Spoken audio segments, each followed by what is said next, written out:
Bien, pues buenas tardes a todos y a todas a esta sesión online por canal YouTube en la que se van a presentar desde la Consellería de Vivienda y Arquitectura Bioclimática todo el paquete de ayudas económicas que se han previsto para la reforma y la rehabilitación y que en breve estarán publicadas y podrán estar al alcance de todos.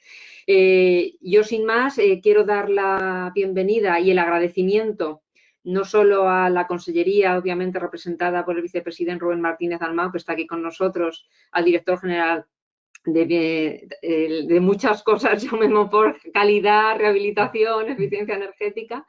Bien, y también celebrar el que esta jornada se hace de manera conjunta con los colegios profesionales. Tenemos también con nosotros en directo a Luis Sendra Mengual, que es el decano del Colegio Oficial de Arquitectos de la Comunidad Valenciana, y también tenemos con nosotros en directo a Martín Pomares Moya, que es presidente del Consejo de Colegios Oficiales de Aparejadores y Arquitectos Técnicos de la Comunidad Valenciana.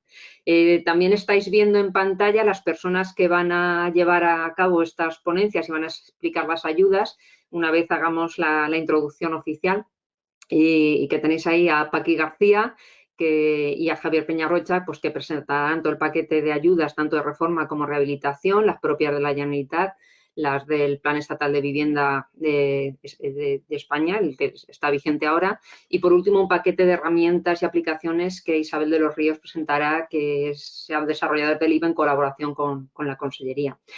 Sin más, deciros que el chat, como somos muchas personas, va a ser difícil responder en directo a las preguntas, y lo que habréis visto que vuestros colegios profesionales en el programa os han dejado 2 correos donde podéis enviar todas las preguntas y en breve conectaremos a lo largo de esta semana para responderlas a todos, ¿no? Las estudiaremos, analizaremos y bueno, y así se dará una mejor respuesta a todas las cuestiones que formuléis. Yo, sin más, te doy la palabra al vicepresidente segundo y conseller de Vivienda y Arquitectura Bioclimática, Rubén Martínez Dalmau. Bona vesprada, Rubén. Buena vesprada, Begoña. Bienvenidas y bienvenidos a este nuevo encuentro de presentación de las ayudas para la reforma y rehabilitación. Quiero daros la bienvenida, dar las gracias en primer lugar a Begoña Serrano, la directora del IVE, a todo el personal del IVE que está detrás de que esta videoconferencia salga bien, este encuentro salga bien, Jaume Monfort, nuestro director general, y a todas las representantes y los representantes de los colegios profesionales y a todas las asistentes y los asistentes en esta jornada que ha cambiado el formato, porque desde que a principios de febrero, si no recuerdo mal, lanzáramos un primer avance en Cebisama, pues tuvimos ocasión de visitar y de estar presentes en esta misma jornada en diferentes poblaciones valencianas. Estuvimos en Alicante, estuvimos en Castellón, estuvimos en Gandía, estuvimos en Alcoy, y la verdad es que en apenas un mes hicimos ese tipo de visitas y de hecho teníamos ya programadas las visitas a Orihuela,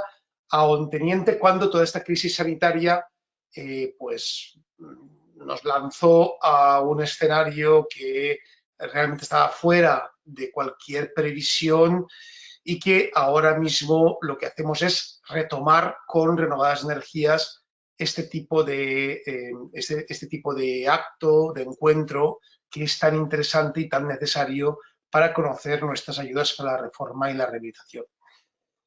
Y con un nuevo formato, porque al fin y al cabo es verdad que esta crisis, esta terrible crisis, no nos ha dejado nada que agradecer, pero mucho que aprender.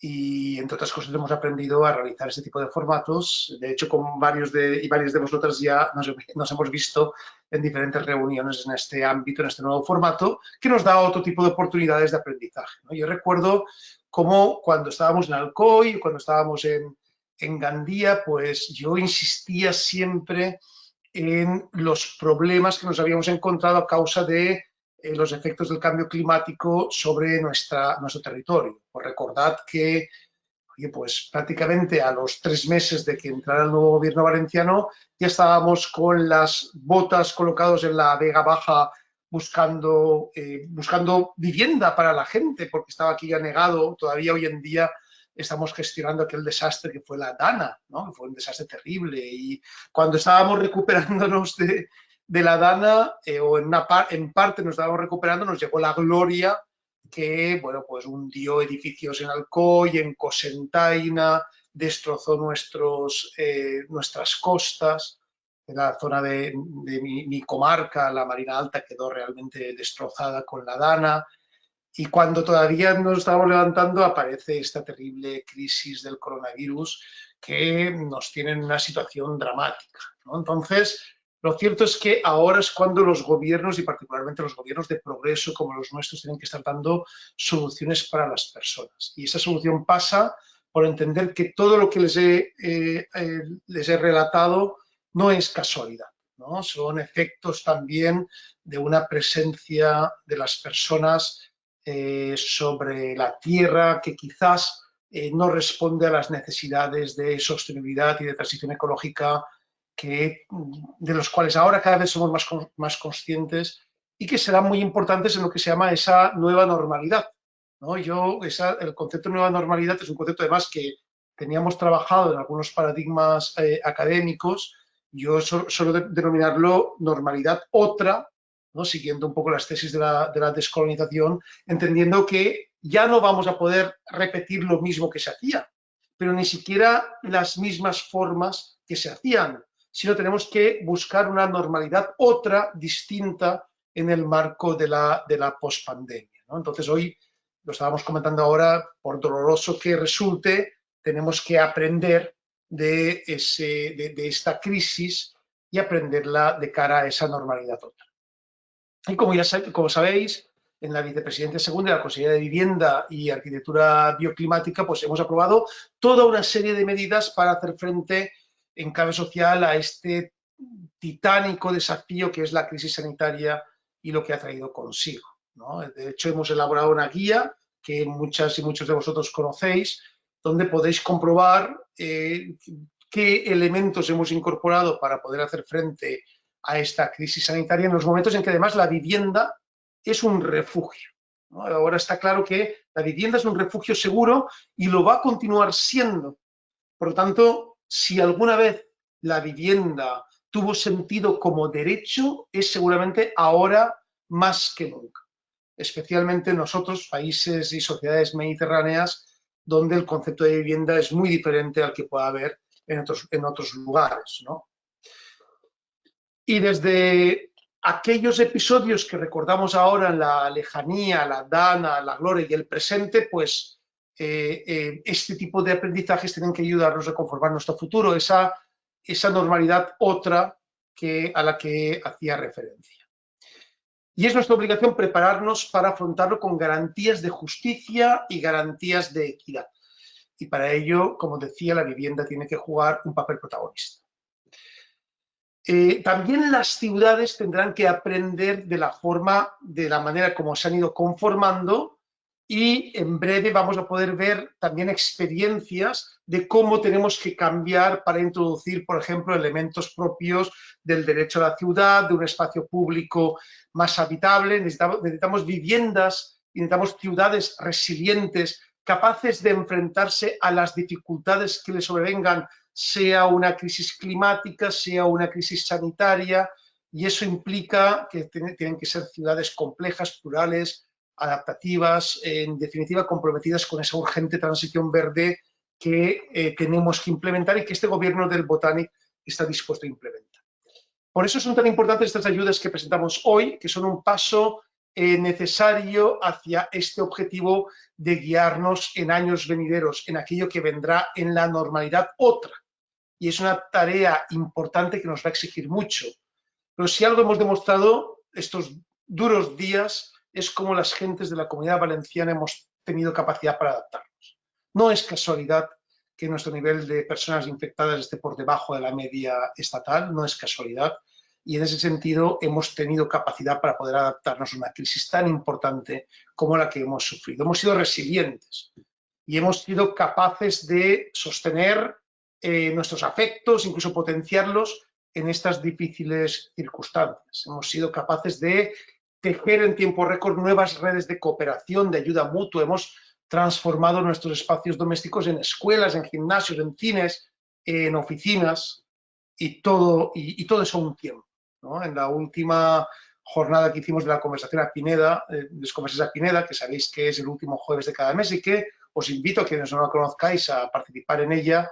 La última jornada, el jueves pasado, justamente hablamos de la casa que cuida en el marco de la COVID-19 y fue muy interesante el tipo de análisis que planteaba cada una y cada uno de los expositores, porque realmente estamos ante una experiencia que puede ser la experiencia más importante que hayamos vivido en nuestras vidas. Por tanto, nuestras viviendas y nuestras ciudades tienen que estar a la altura de nuestra cultura y para ello, ahora más que nunca, necesitamos de vuestra profesionalidad. Muchas gracias por vuestra participación, bienvenidas y bienvenidos. Estoy seguro que será una gran jornada de trabajo conjunto que nos ayudará a enfrentar esta crisis tal y como tiene que ser enfrentada, con mucha fuerza y con mucha capacidad por nuestra parte. Muchas gracias. Pues muchísimas gracias, vicepresidente. Doy la palabra ahora a Luis Enramengual. Cuando quieras, Luis.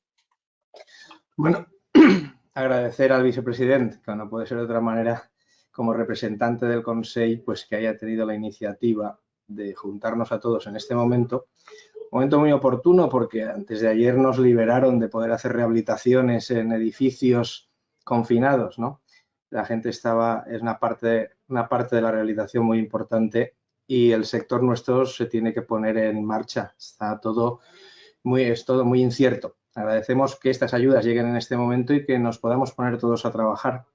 Ahora estamos viviendo en un momento muy delicado en el que, por suerte, hemos estado en la mejor época del año para estar dentro de una vivienda, porque esto nos pilla en pleno invierno o en pleno verano y seguramente hubiéramos notado más las deficiencias que tienen muchas viviendas de nuestro parque.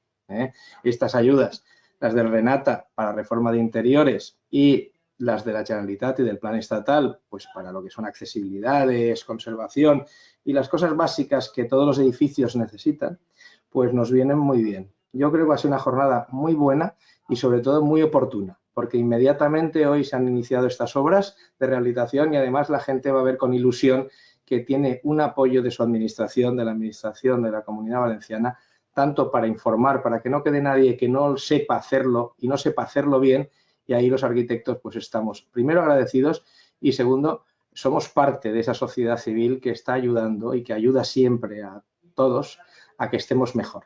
Esas viviendas antiguas vamos a ver de qué manera también se está analizando y se está estudiando porque, bueno, es probable, ojalá Dios no lo quiera, que no vuelva a producirse en años, ¿no? Pero bueno, la realidad es que es una incertidumbre que nos amenazan los científicos con que se repita habitualmente. La movilidad en la rigidez de las distribuciones, eso se ha estudiado muchas veces a lo largo del tiempo, pero yo creo que es un momento también para ayudar desde la propia administración para valorar y premiar esas investigaciones en todos estos ámbitos.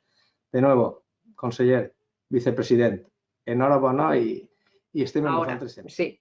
Bien, pues muchísimas gracias, Luis. Ahora, Martín Pomares Moya, cuando quieras. Gracias.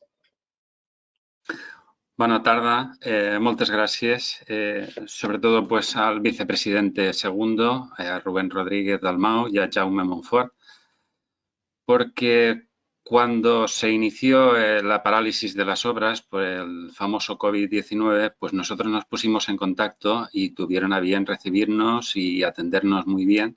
Y en ello, por lo que planteamos es, se acaban de paralizar las obras, vamos a empezar a trabajar, vamos a empezar a pensar en su reactivación. No podemos dejarlo para el último momento. Y entre otras cuestiones le planteamos diversas cosas. Pues el tema de agilizar las licencias, que a veces vemos que los ayuntamientos tardan más en conceder la licencia que en hacerse la obra, sobre todo en estas cuestiones de reforma.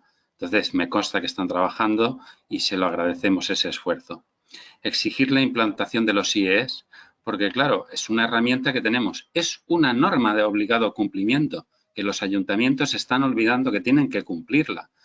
Y esa norma no es una imposición ni es nada perjudicial para el colectivo de la sociedad, porque vamos a ver, muchas veces pensamos, ay, pues el edificio está ya un poco mal, está viejo, pintamos la fachada y mira, se ha quedado como nuevo. Pero se ha quedado como nuevo con esa estructura, con sus carencias, con sus patologías, con su riesgo, que más de uno hemos visto esos sustos en Alcoy, en alguna otra ciudad, con unos servicios y unas instalaciones obsoletas y desfasadas, Hombre, si vas a pintar, pues primero repara y luego pinta. Para eso sirve el IE y eso, en definitiva, se traduce en un ahorro. Lo que hace aquí el técnico, nosotros como aparejadores, es decir, oye, interesa que hagas primero esto, luego esto, luego esto, luego esto. Y así, pues, además conseguimos que las ciudades tengamos otro modelo más sostenible. No tenemos por qué tirar el edificio y hacer uno nuevo. Muchas veces con rehabilitarlo en otras sociedades, en otros países, es lo que se hace principalmente. Y bueno, pues para hacer eso, qué mejor que tener unas ayudas. Y esta era otra de las peticiones que hacíamos. Si ayudamos a la gente, no solo conseguimos que esos edificios sean más habitables, que sean más sostenibles, que duren más en el tiempo y por lo tanto tengamos que gastar menos recursos naturales, sino que además pues de alguna forma estamos reactivando la economía, que es algo básico para esta época de salida. Y el que lo hagamos ahora y no cuando ya hayamos salido de esta pandemia es importante, porque ahora nos estamos preparando. La primera fase es prepararnos los técnicos para luego saber dar un buen servicio a la sociedad.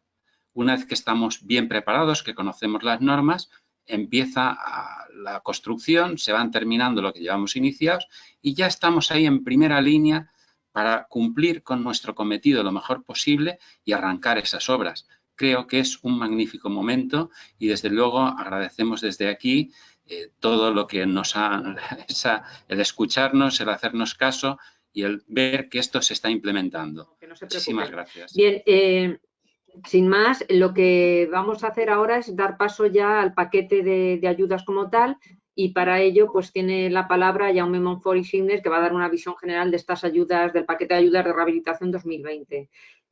Los demás, si queréis desconectar cámaras y micros, si queréis quedaros todo el rato como queráis. Pero bueno, vamos a compartir pantalla y así doy la palabra ya a Jaume Montfort cuando quieras, Jaume. Moltes gràcies, Begoña. Moltes gràcies a totes les persones que ens estan seguint des de les seues cases en esta experiència inèdita i per primera volta. Per això demanar disculpes si el so o la imatge, algunes persones, sembla que al haver tanta gent connectada està havent problemes. Però, com ha dit Begoña, s'està gravant el contingut d'esta exposició. Per tant, després, a través també dels col·legis professionals, farem arribar a totes les persones que estan interessades en seguir aquesta jornada, inclús aquelles que per l'horari no s'han pogut connectar, el facilitar-los la gravació. Com sabeu, s'ha previst, donat que era impossible plantejar tots els dubtes al llarg de la jornada, s'ha previst un temps fins dijous perquè a través del correu electrònic plantegeu les preguntes que seran contestades després. Per tant, demanar novament disculpes per els problemes tècnics que pugui haver. És la primera volta que ens enfrontem a aquesta situació. La Covid ens ha fet replantejar-nos moltíssimes coses. Ho fem en la millor de les voluntats i, com ja vos hem dit, rebreu la gravació i a través dels correus electrònics que han facilitat els dos col·legis professionals podeu plantejar totes les preguntes, tant si esteu veient l'emissió de la gravació en directe com aquelles persones que la puguem veure a posterior també podran fer les preguntes per el mateix canal. A mi simplement m'agradaria, i després donaré pas tant a Javier Peñarroja, que és el subdirector de la Direcció General de Qualitat, Rehabilitació i Eficiència Energètica, com a PACIS, la cap de servei de rehabilitació i actuacions urbanes, que faran una presentació més detallada de cadascun dels plans, però a mi sí que m'agradaria fer primer una primera visió de les 4 línies d'ajudes que es tramiten des de la Direcció General, que tenim previst treure la convocatòria en breu. Com sabeu, en anys anteriors, la convocatòria ha sigut normalment en el mes d'abril. El que passa és que enguany la situació d'alarma ha anat canviant-ho i alterant-ho tot. També treure unes ajudes que impliquen que tècnics hagin de visitar els immobles, que impliquen que s'hagin de buscar pressupostos en una situació de confinament general de la població, tampoc tenia massa sentit i, a més, en els terminis suspesos, que anàvem a treure una convocatòria i automàticament anava a paralitzar-se el termini. I en aquest sentit, la nostra previsió seria treure les convocatòries per a la setmana que ve. La setmana que ve es publicarien les 4 convocatòries, tant del Pla Renata, de l'IE, com les 2 del Pla Estatal. I la data de finalització de presentació de les ajudes seria el 30 de juny, però subjecte a que pugui canviar en funció de com evolucioni l'estat d'alarma. En qualsevol cas, quan es faci la publicació de la convocatòria, es matisarà aquesta informació. Després, com a novetats de les convocatòries del 2020, a mi m'agradaria destacar, per un costat, l'import econòmic. Enguany anem a destinar 30 milions d'euros, un poc més de 30 milions d'euros en els diferents plans. És l'aportació més gran que s'ha fet fins a la data en ajudes de rehabilitació. Per tant, jo crec que és una fita important i de cara a aquesta reconstrucció que hem parlat en la presentació, va ser un factor important d'activació, de reactivació del sector relacionat amb aquestes obres de rehabilitació, en la generació d'ocupació i, per tant, el poder disposar d'aquesta major dotació econòmica és fonamental. Després també s'han introduït una sèrie de modificacions en el Pla Estatal, en el Pla Renata, que és el propi de la Generalitat. Com teniu en la diapositiva que esteu observant, tenim les ajudes que ixen en el pressupost 100% de la Generalitat Valenciana, que són les 2 primeres, Pla Renata, que conegueu, que és la reforma interior d'habitatges, on es reforma la substitució o la millora de les zones humides, banys, cuines i també determinades condicions d'accessibilitat. I després tenim l'IE, l'informe d'avaluació d'inspecció dels edificis, que és necessari sol·licitar-lo quan es demana una ajuda del Pla Estatal d'Habitatge. En el Pla Estatal va quedar fora aquesta ajuda, en aquest últim Pla Estatal, i el que va fer la Generalitat va assumir-ho en fons propis. Per tant, aquestes serien les 2 ajudes que continua traient la Generalitat Valenciana, Pla Renata, en una sèrie de novetats, que ara després Javier vos explicarà, que fonamentalment el que hem incorporat és tornar a la tramitació del primer Pla Renata, és a dir, podem demanar primer l'ajuda i una volta tenim la concessió fer les obres, de forma que enguany existissin 2 alternatives de presentació de la documentació. En l'obra ja finalitzada, com va ser, per exemple, la convocatòria de l'any passat, jo ja he acabat les obres, presente tota la documentació i tinc l'ajuda, o tinc l'opció també de demanar-la si encara no he fet les obres. Demano l'ajuda i quan tinc la concessió de l'ajuda ja em planteja fer la reforma. També s'han incorporat en la part d'accessibilitat les instal·lacions de domòtica associades a aquestes condicions de millora de l'accessibilitat per a persones que tenen diversitat funcional, diferents capacitats cognitives o graus de dependència, de manera que aquestes instal·lacions de domòtica puguen millorar la seva autonomia. Això també estaria incluït dins del Pla Renata. I, per últim, s'afegeixen criteris de sostenibilitat, de forma que aquelles intervencions que complisquen uns determinats requisits, que després us explicaran, la subvenció s'augmentaria en un 10%, podent arribar fins a un 50% del pressupost de les obres. En quant al IE i a les 2 línies del Pla Estatal, no hi ha canvis de moment.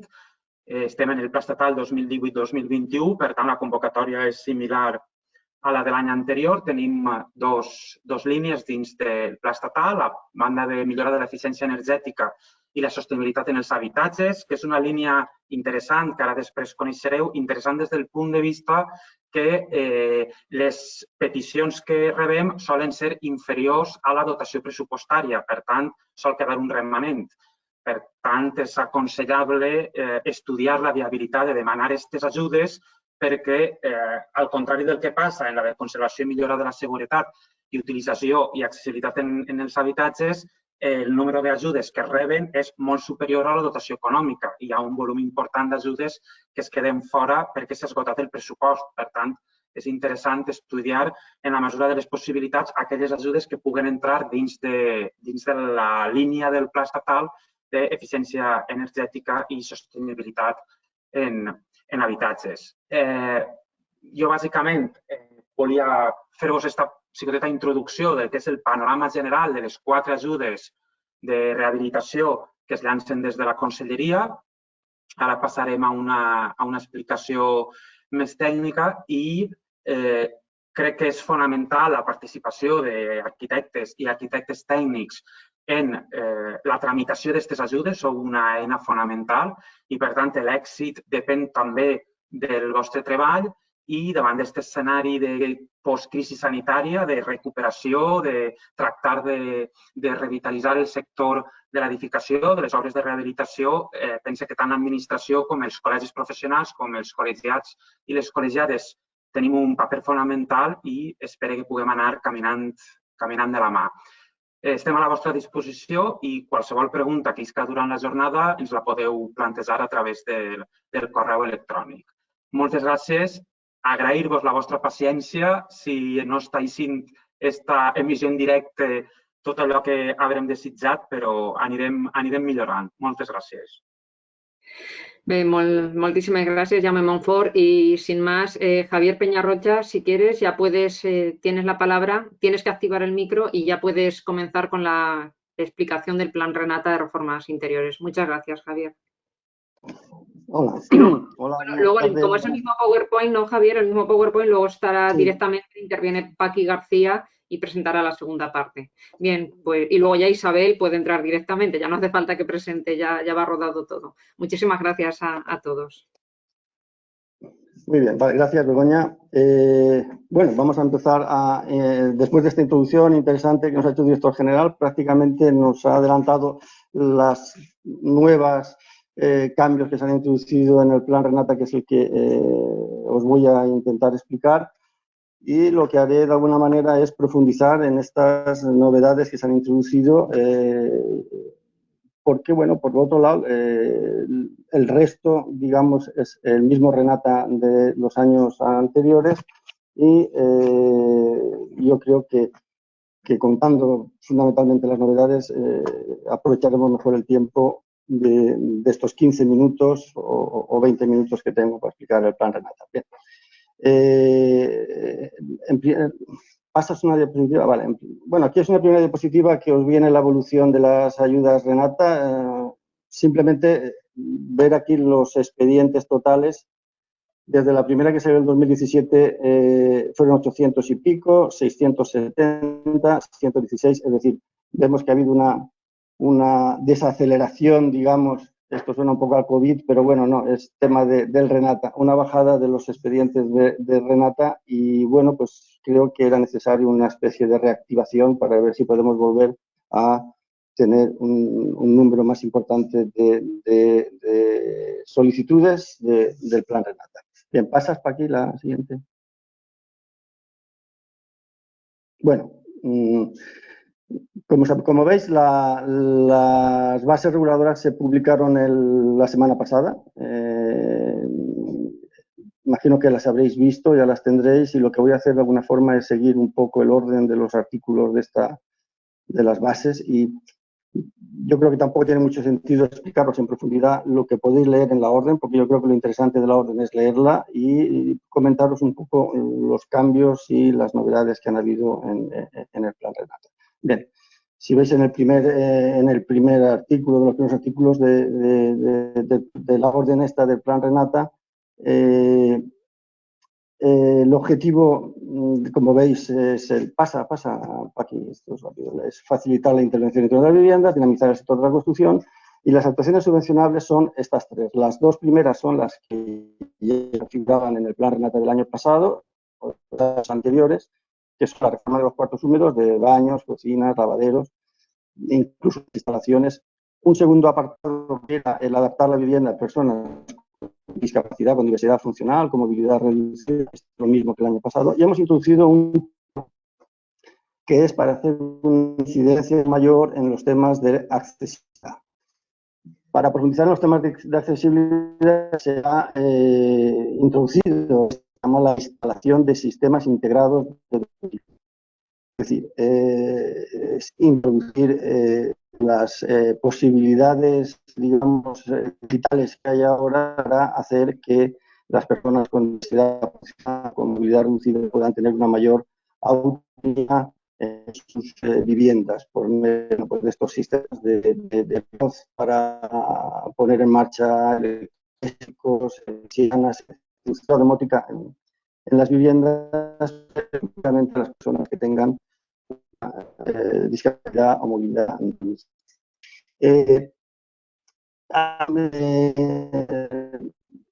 Cosa importante es de la diapositiva que para solicitar ayuda de los dos primeros hasta cumplir un requisito, digamos, esto tiene que quedar claro porque nos han hecho bastantes preguntas y quiero dejarlo.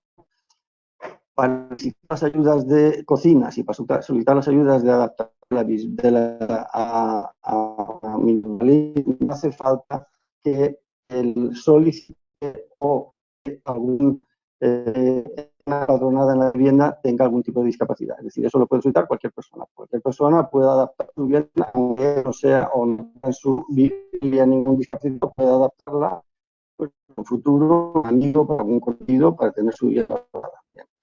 Sin embargo, hacer las instalaciones de domótica sí es necesario que hacerlas no, para solicitar, quiero decir, para hacer de domótica sí que es necesario que o algunas personas empadronadas en esa vivienda tengan algún tipo de discapacidad o movilidad reducida. Es decir, que vamos a pedir ese condicionante para solicitar las de domótica.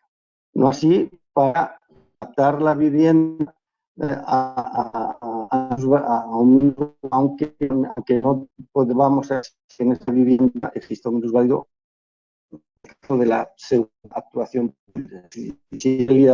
Bueno, repito, para la primera y para la segunda, en ningún instante, tercera, poder solicitar la política es necesario que cumplan estas condiciones. Bien. Aquí me sale desactivado. Vale. Bien, otro punto importante es las condiciones de las reformas. Bien, las primeras son las mismas que teníamos antes y sí que en las condiciones de la reforma sí que quiero hacer incidencia en una cosa importante que ya lo ha comentado antes el director general y es el cambio que hemos hecho respecto a la convocatoria anterior. Haciendo un poco de historia, en el 2017 se pedía que las obras estuviesen iniciadas, pero que no era necesario que estén terminadas para hacer la solicitud, ni tampoco iniciadas. Es decir, una persona podía solicitar las ayudas, que esto pasaba, y si después tenía las ayudas, hacía la obra, y si no tenía las ayudas, pues no la hacía. Es decir, que se esperaba a saber si tenía las ayudas para poder o no poder hacer la obra. Esto tiene unas ventajas, tiene unos inconvenientes. La ventaja, pues bueno, que una persona que no tenga claro hacer la obra o que no tenga suficientes recursos económicos para hacerla y necesite las ayudas para hacer la obra, entonces no se le podía exigir que tuviese la obra terminada. Pero el inconveniente es que también se nos vio en el primer caso que muchas personas que tenían la ayuda concedida, después de tener la ayuda concedida, no hacían la obra. Y como las ayudas estaban limitadas, hubo una serie importante de ayudas que se quedaron sin conceder porque aquella persona a la que se le concedió la ayuda al final no hizo la obra. Bien, a solucionar este problema intentamos con la segunda, en el 2018 y en el 2019, introducir el concepto de que solamente podían presentarse solicitudes de obra totalmente acabada. Esto tenía la ventaja de que solamente había que hacer una solicitud inicial y donde se presentaba toda la documentación, incluyendo el tema de las facturas y se resolvía la convocatoria, se concedían las ayudas y en el plazo de 10 días, 15 días, un mes como mucho, se podían abonar ya directamente las ayudas a todas aquellas personas que se les había resuelto la concesión de las ayudas. Y todas eran concedidas, evidentemente, porque la obra ya estaba hecha. Bien, ¿qué ocurre?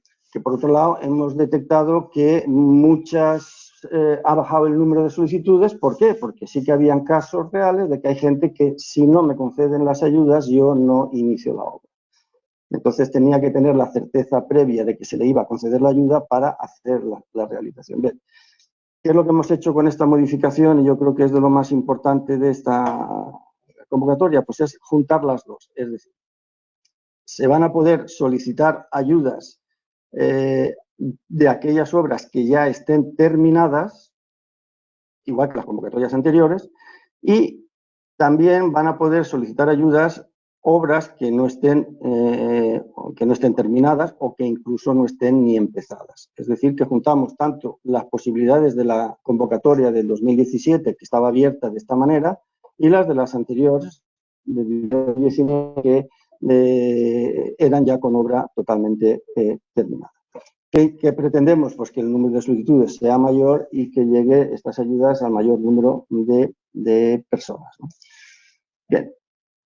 El siguiente diapositiva, si me la pasan, vale.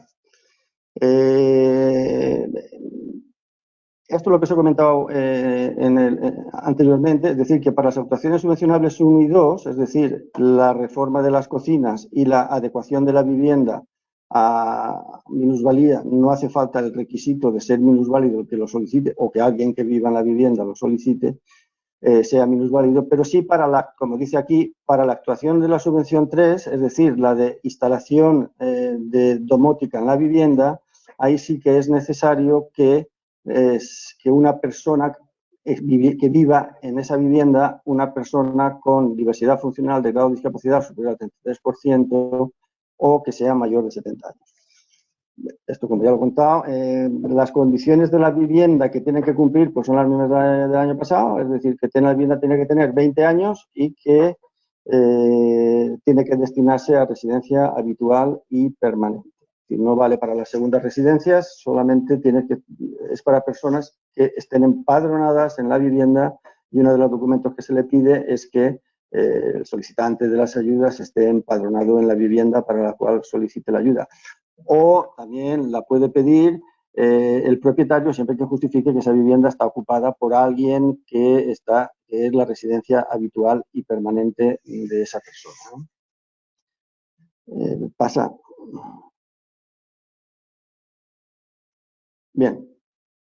Esto sigue igual, el presupuesto protegible son 2.000 euros y el mínimo, se pone un presupuesto mínimo, ya lo he explicado otras veces, para que, bueno, no se nos acumulen solicitudes de ayuda muy por presupuesto y realmente no tiene sentido hacer todo un trámite para una ayuda que será muy baja. Pero bueno, solamente en casos de personas con un grado de discapacidad o mayores de 70 años admitimos que ese mínimo no sea menor. Es decir, es el típico cambio de bañera por ducha, que no puede ir a más esta persona, pero necesita hacer el cambio de la bañera para poner una ducha, y eso, pues bueno, puede ser inferior a 2.000 euros, sí que se admitiría, pero siempre y cuando fuesen personas con un grado de discapacidad o mayores de 70 años.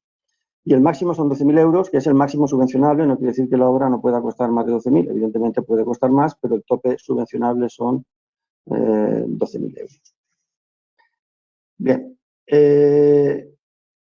dentro del presupuesto protegible se puede incluir todo lo que ya sabéis hasta ahora del coste de las obras, pero como veis ahí en azulito, yo lo veo muy pequeñito y me cuesta leerlo, pero bueno, lo que se refiere es ¿en qué estamos hablando de cuando hablamos de sistemas integrados de domótica subvencionados? Entonces ahí tenemos todas las posibilidades que hay de domótica, están en la orden, lo podéis leer ahí, yo aquí me cuesta leerlo, pero bueno, cualquier actuación como os he dicho, que facilite la autonomía de uso de la vivienda para personas que tienen una movilidad reducida. Entonces,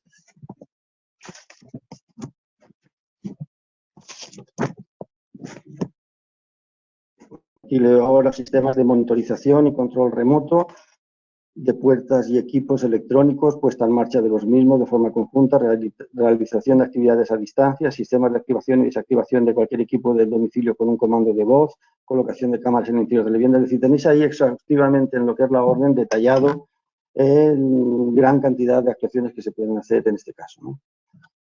Bien. Pasamos a la siguiente, Paqui. ¿Cuáles son las ayudas que tenemos? Bueno, pues aquí también hay una novedad y tenemos las dos primeras ayudas, que son las ayudas que se dieron tanto el año pasado como el anterior, que es una subvención básica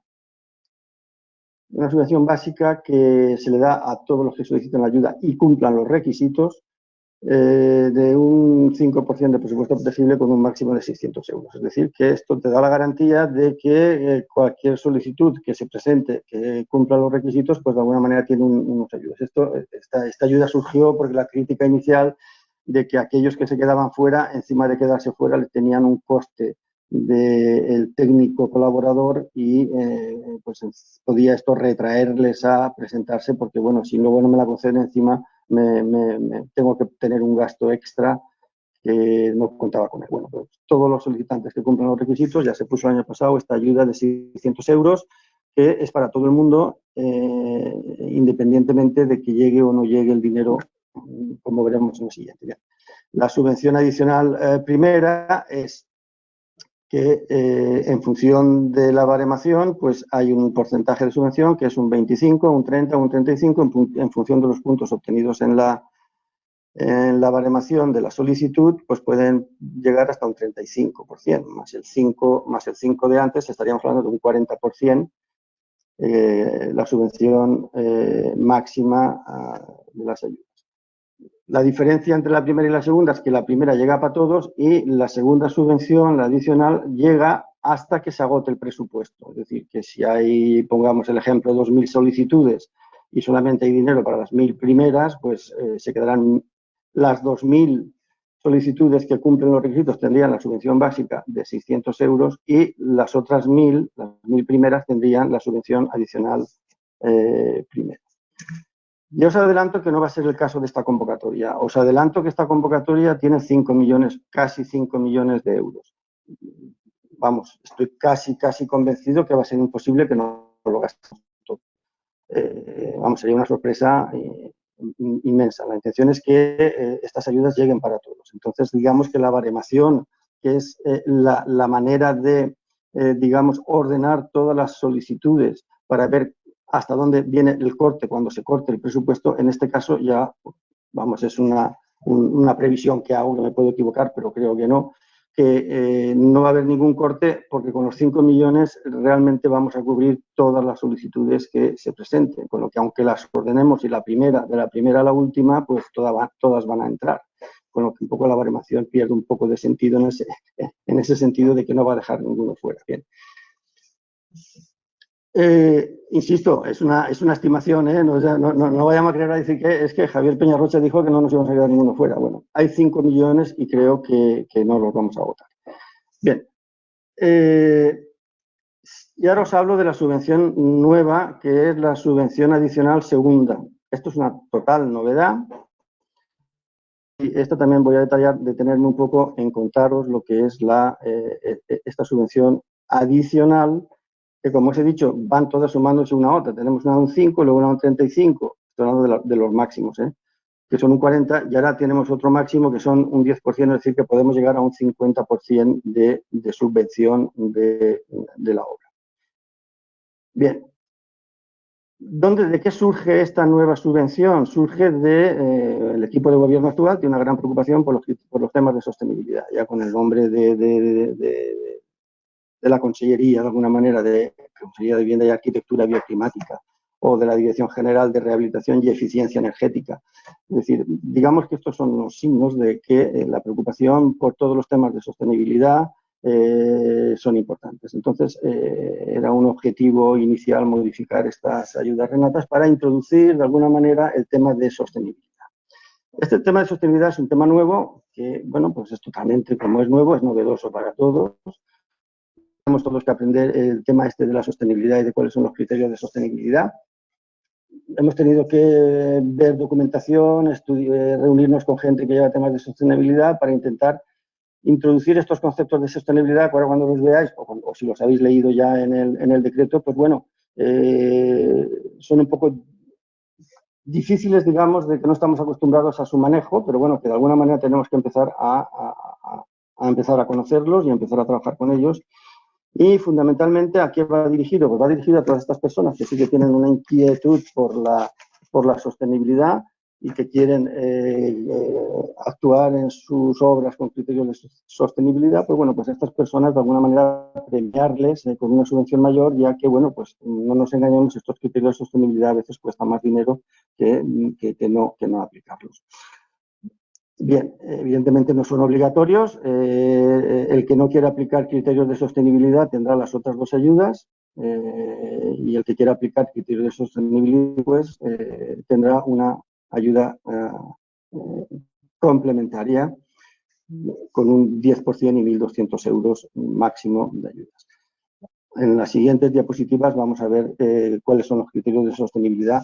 Bueno, lo primero son los criterios de baremación. Los criterios de baremación son los mismos del año pasado. Estos criterios, insisto, este criterio de baremación solamente sirve para clasificar las solicitudes desde la primera a la última en función de estos criterios.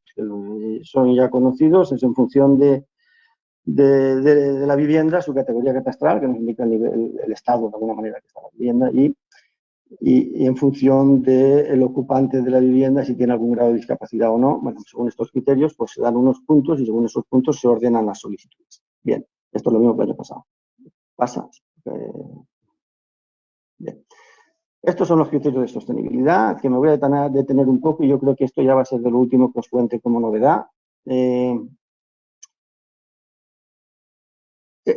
son los criterios de sostenibilidad? Pues utilizar fundamentalmente materiales que realmente sean sostenibles. Entonces, si utilizas un material sostenible, pues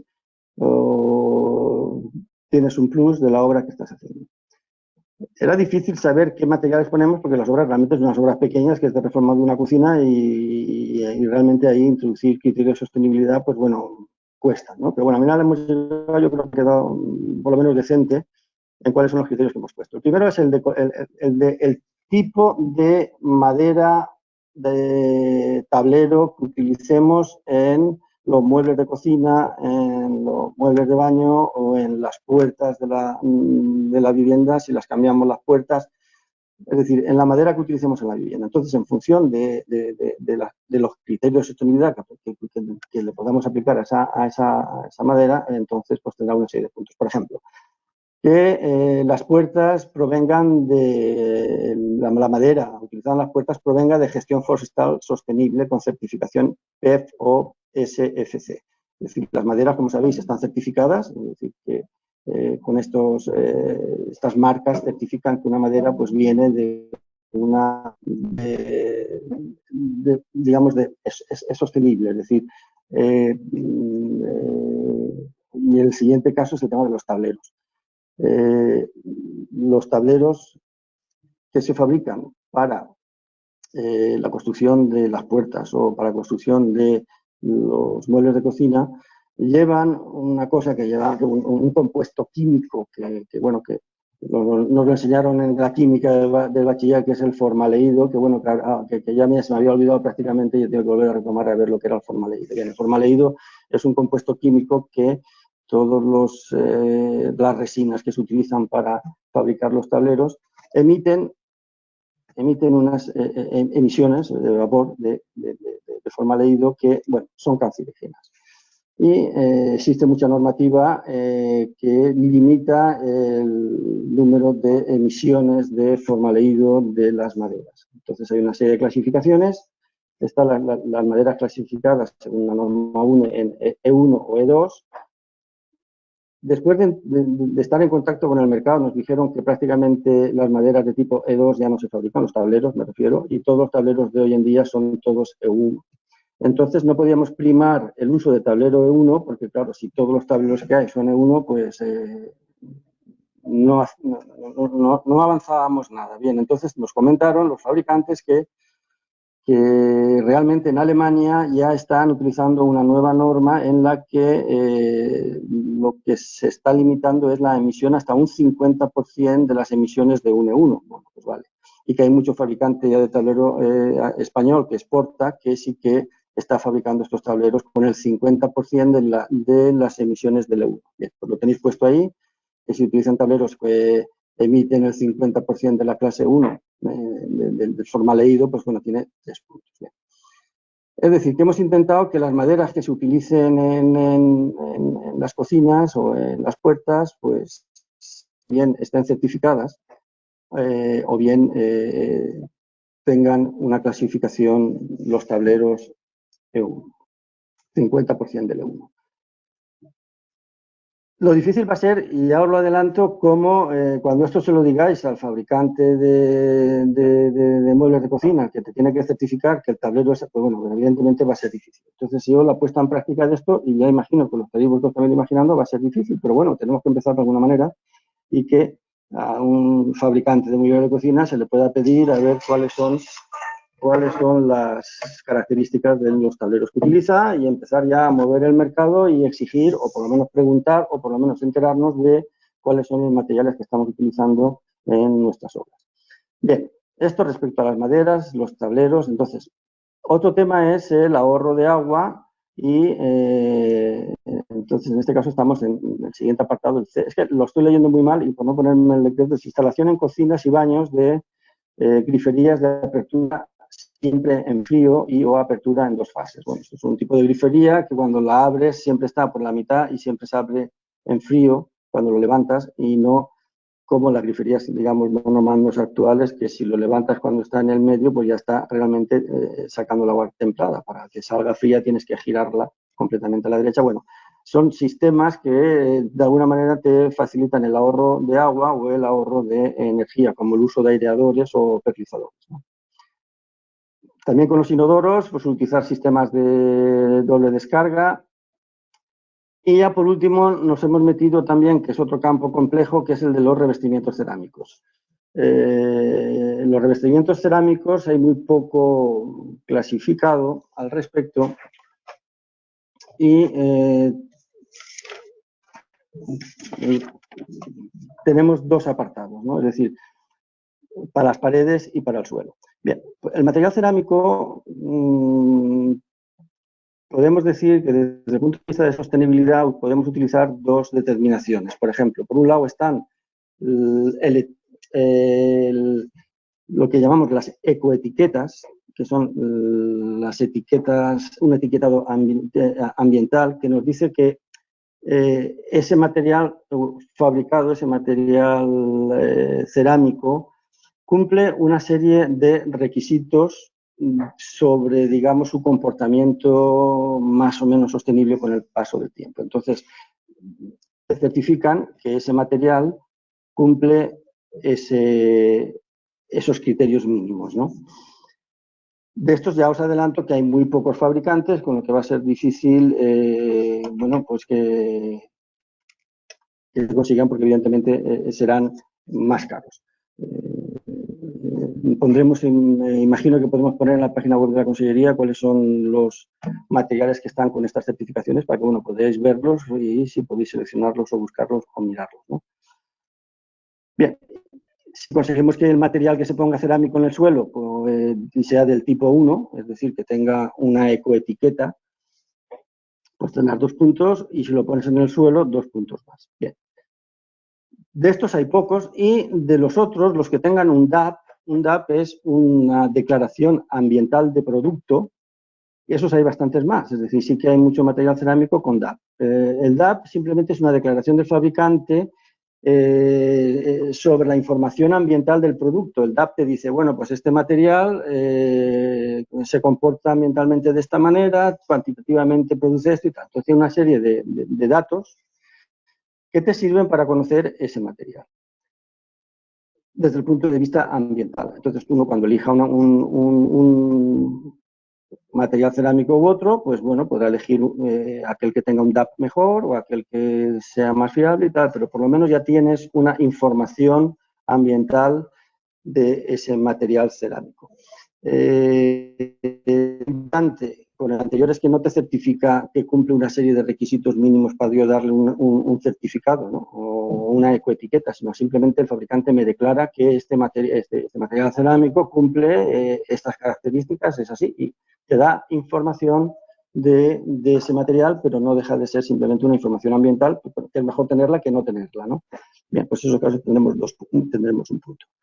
Bien, no me extiendo más porque, bueno, aquí podríamos empezar a sacar aquí apuntes que tengo, pero bueno, no quiero entrar en ello porque se haría esto muy largo. Y pasamos a la siguiente diapositiva. Y yo creo que con esto ya estoy terminando. Bueno, como se ve bien,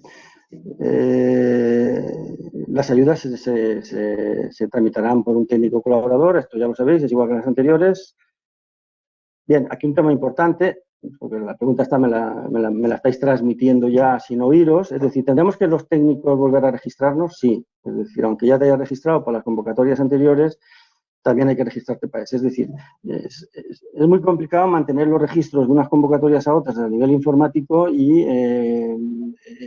realmente nos dicen que es mejor vincular un archivo de técnicos colaboradores a cada convocatoria, con lo que, bueno, pidiendo disculpas si es que hay que pedirlas, os tendréis que volver a registrar aunque ya os hayáis registrado el año pasado. La verdad es que es fácil porque es rellenar una hoja, se puede rellenar, no sé, 10 minutos y nosotros realmente es más trabajo para nosotros que tenemos que validar cada uno de los registros que nos presentáis, pero bueno, esa validación la hacemos muy rápida, de un día para otro están validados y sí deciros que la semana antes de que salga la convocatoria de las ayudas podréis registraros, es decir, que si calculamos que el día 15, por ejemplo, por decir una fecha van a salir la convocatoria, pues el día 7 o el día 8, es decir, esta misma semana ya podréis daros de alta como técnicos colaboradores para el Plan Renata del 2020. No esperaros a última hora, porque tuvimos alguna vez algún problema con algún técnico colaborador que ya había hecho toda la tramitación, pero no se había registrado como técnico colaborador. Y el último día, a las, no sé si eran las 8 o las 10 de la noche, intentó registrarse como técnico colaborador. Evidentemente, él se registró, pero no nos dio capacidad a nosotros para que validáramos ese registro. Entonces, pues bueno, él recurrió, dijo que tal, que tenía derecho, evidentemente perdió el recurso, es decir, no tiene ningún sentido si ese registro, si ese técnico colaborador tenemos que validarlo la administración, uno no puede intentar registrarse a las 12 de la noche, porque entonces no hay capacidad para validar que este técnico pueda ser técnico colaborador. O sea que ya os digo que cuanto antes os registréis mejor y no esperaros a tener todos los papeles ya para presentar la solicitud de las ayudas para registrarse como técnico. Si la registro como técnico tiene que ser anterior a empezar vuestro trabajo como técnico colaborador. Evidentemente no podéis presentaros como técnicos colaboradores si previamente no os habéis registrado como tales. Bien, sigue adelante, yo creo que ya termino. Bien, no voy a entrar en las solicitudes, veréis que hay dos tipos de solicitudes, evidentemente ahora habrán dos caminos para solicitar las ayudas. Aquellos que tienen la obra terminada presentarán toda la documentación como el año pasado, desde el presupuesto inicial a las facturas. Serán aquellos que se presenten con la obra ya terminada, pero como también se pueden presentar solicitantes con la obra ni empezada, pues entonces volvemos al sistema tradicional. Tendrán que hacer una primera entrega, una primera solicitud con la propuesta de la obra que van a hacer, con una serie de documentación. Esa entrará para la concesión de ayudas y después, cuando terminen la obra, tendrán que volver a hacer un segundo trámite que se llamará de solicitud de calificación definitiva y abono de las ayudas, y es cuando presentarán las facturas, los justificantes de pago, la licencia de obras, es decir, que los que entren con la obra totalmente acabada lo presentarán todo de entrada, toda la documentación, y no tendrán que volver a presentar ya nada más, y los que entren con la obra iniciada o sin iniciar tendrán que hacer una primera, digamos, solicitud con la documentación que leeréis aquí, y después, cuando terminen la obra, que no lo he dicho, pero tiene una duración de 6 meses máximo, es decir, que si 6 meses a contar desde la resolución de concesión de las ayudas. ¿Qué quiere decir? Si pongamos que el fin de plazo de solicitudes, esto, pues bueno, pues pongamos que sea el mes de junio, bien, se resuelven o la resolveremos allá en el mes de, pongamos, diciembre, pues que ya saldrá la resolución de los beneficiarios que han tenido las ayudas, que imagino que serán todos los que se han presentado que cumplan los requisitos, tienen 6 meses para solicitar la calificación definitiva y abono de la subvención. Es decir, 6 meses para hacer la obra y pedir las ayudas. ¿Pasa? Bien, solamente adentro. Bueno, pues ya acaba. Esto de las ayudas técnicas, como nos va a contar Isabel de los Ríos, del IBE, pues ya no entro en ellas. Tema de la convocatoria, y ya con esto acabo. La convocatoria, ¿cuándo saldrá? Bueno, probablemente estamos pensando que la convocatoria salga para allá, pongamos la semana, para el 14 de mayo, 15 de mayo. Os preguntaréis, estamos en estado de alarma, ¿qué pasa en el estado de alarma? Que los plazos no cuentan. Entonces, claro, aquí ya tenemos que hacer un poco de futurólogos, en el sentido de que en estos momentos el estado de alarma se acaba el día 12, pero bueno, pasado mañana hay un Consejo de Ministros para ver si se prorroga 15 días más. Supongamos que esos 15 días se prorroga, es decir, que el estado de alarma acabará el 27 de mayo. Bien, como va a salir el 15 de mayo la convocatoria, pues esos 12 días desde el 15 de mayo al 27 de mayo se tendrán que ampliar a el plazo final que se proponga, que ya os digo que va a ser el 30 de junio. Es decir, que el fin de presentar solicitudes inicialmente es el 30 de junio. Si, por ejemplo, no se aprobase la prórroga el próximo, pues se acabaría el estado de alarma el día 12 y no había prórroga. Pero bueno, supongamos que sí que se prorroga el estado de alarma esos 15 días. Pues bien, al 30 de junio había que sumarle 12 días, con lo que el plazo terminará el 12 de julio o el 11 de julio. Bien. Si después se vuelve a prorrogar el estado de alarma 15 días más, hasta el siguiente plazo de alarma sería el 11 de junio, pues entonces habría que prorrogarlo 15 días más. O sea, se tendría que prorrogar hasta el 27 de junio. Es decir, que realmente, aunque la convocatoria salga, que el plazo final para presentar las solicitudes es el 30 de junio, ya os digo que por lo menos se van a prorrogar 12 o 27 días más. ¿Eso quiere decir que durante el estado de alarma podéis ir presentando solicitudes? Sí, durante el estado de alarma podéis ir presentando solicitudes, son telemáticas y si alguien las tiene totalmente acabado y presentado a la obra, pues bueno, que las presente. Y poco más. Es decir, yo creo que lo más importante, ya lo he comentado ya, yo creo que pasamos a Paqui y que os continúe con las ayudas del plan estatal.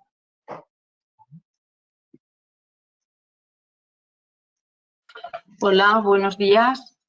Yo soy Paqui y voy a continuar con las ayudas que quedan por explicar. Las 3 ayudas que yo tengo que explicar, en principio, continúan porque la orden se publicó, las órdenes fueron publicadas en 2018 y no han sido modificadas, con lo cual esto es simplemente un recordatorio de ellas. En principio, empezaré por la ayuda para el fomento del informe de la evaluación de los edificios en las viviendas, que es un plan propio de la Generalitat, puesto que el plan estatal dejó de subvencionar este tipo de ayuda con esta última publicación del plan estatal del 2018-2021. En principio, comentar un pequeño inciso para el decreto 53 del 2018 que regula el informe de evaluación del edificio, por el cual los propietarios y las comunidades de propietarios tienen obligación de promover la realización del informe siempre que se trate de edificios de antigüedad superior a 50 años y sean edificios cuyos titulares quieran acogerse a algún tipo de ayuda como estas que se plantean para la rehabilitación. Siempre estamos hablando de edificios con tipología residencial, ya sean plurifamiliares o unifamiliares. El informe de evaluación del edificio, como sabéis, tiene una validez de 10 años y debe estar registrado en el registro de la propiedad, además de registrarse telemáticamente en el registro autonómico que tienen acceso los ayuntamientos y también se puede consultar a través del visor cartográfico. Para poder redactar el informe de evaluación del edificio existe una herramienta informática y una guía de procedimiento que podréis consultar a través del documento reconocido el 08, por el cual se establecen las características del edificio dependiendo del estado de conservación, de la accesibilidad y de la eficiencia energética. Entrando ya a lo que son las ayudas que la Generalitat establece para la redacción del informe de evaluación del edificio, indicar que Las bases fueron publicadas por orden 2 de 2018 en el DOC del 20 de marzo del 2018 y tal como ha comentado Javier, la convocatoria están previstas que salga alrededor del 15 de mayo y evidentemente habrá un periodo de presentación de solicitudes de aproximadamente como mínimo un mes y que este se puede ir prorrogando en función del estado de alarma. Este tipo de ayudas es tanto para comunidades de propietarios y agrupaciones como para propietarios únicos. Ellos tienen que que cumplir los requisitos de que evidentemente el edificio tiene que ser predominantemente residencial y el informe tiene que estar registrado con posterioridad a la fecha que indica la convocatoria, que probablemente la convocatoria indicará que será el 15 de abril de 2019.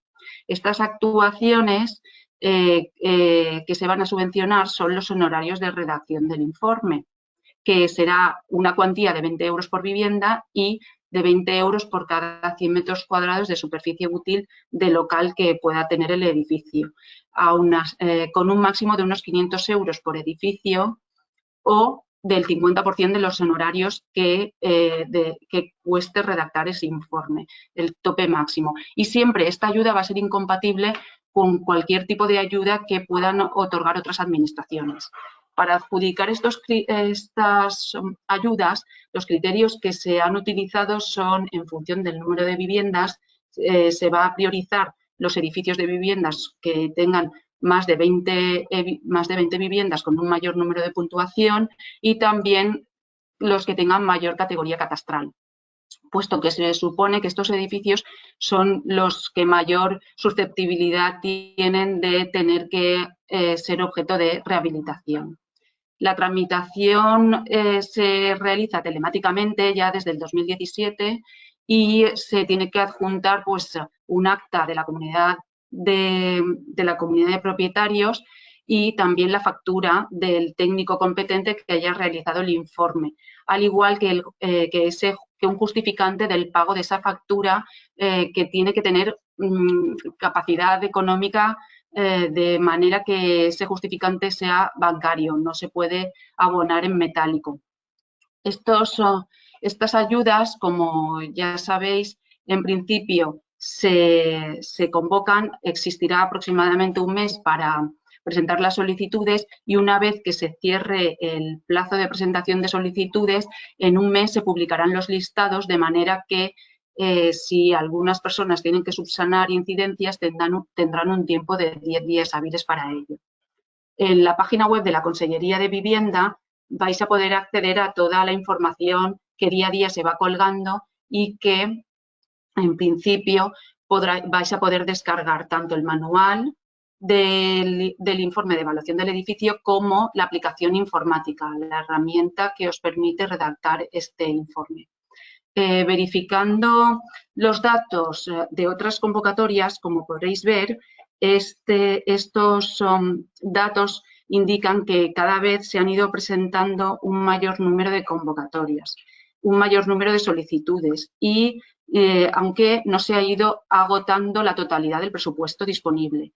De hecho, se ha previsto para esta convocatoria 2020 una cantidad económica que permita que tampoco se agote y en caso de que se agote se podría probablemente incrementar la dotación presupuestaria.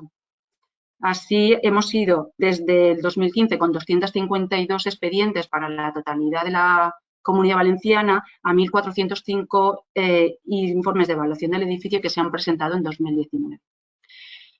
Como realmente vamos ya sobrepasados de tiempo con esta jornada y yo solo tenía 15 minutos para poder explicar los tres tipos de ayudas, si os parece voy a pasar a la ayuda del programa de conservación y mejora de la seguridad de utilización y de accesibilidad en viviendas y después haré unos pequeños incisos sobre la de eficiencia energética. Así, como hemos comentado, estas ayudas, las bases reguladoras ya habían sido publicadas por orden 7 del 2018 en el DOC de 29 de junio del 2018. Todas las convocatorias están previstas que salgan a mitad del mes de mayo y habrá un periodo de, como hemos comentado, mínimo de un mes para ir presentando las solicitudes. Estas ayudas de seguridad de utilización y accesibilidad en las viviendas se van a aplicar tanto a edificios de viviendas unifamiliares, incluyendo el interior de esta, como a los elementos comunes de los edificios de viviendas plurifamiliares, así como a los elementos comunes y al interior en viviendas plurifamiliares que sean de un propietario único. De hecho, perdón, ya me he perdido.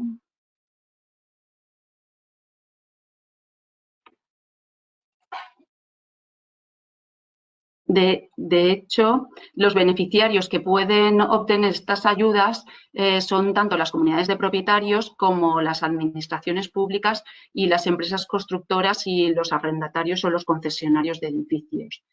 En principio, para solicitar estas ayudas hay que cumplir dos tipos de requisitos o condiciones. Por un lado, los requisitos que el edificio debe cumplir, que es que tienen que estar finalizados antes de 1996, o sea, tener como unos 25 años de antigüedad, excepto en casos de que se quiera realizar algún tipo de actuación de accesibilidad y existan personas con un grado de discapacidad superior al 33% que habiten en la vivienda. También es un requisito que al menos el 70% de la superficie sobre rasante, sin contar los locales de planta baja, estén dedicadas a uso permanente de vivienda, de manera que el 50% de las viviendas sean domicilio habitual, o sea, estén ocupadas. Además, hay otras condiciones que se tienen que cumplir, como que el informe de evaluación del edificio tiene que estar redactado previamente, tiene que haber un acuerdo de la comunidad de propietarios y se tiene que disponer de un proyecto que describa la actuación. Si no se dispone de este proyecto, es suficiente con una memoria en la que exista un presupuesto que valore la citada actuación.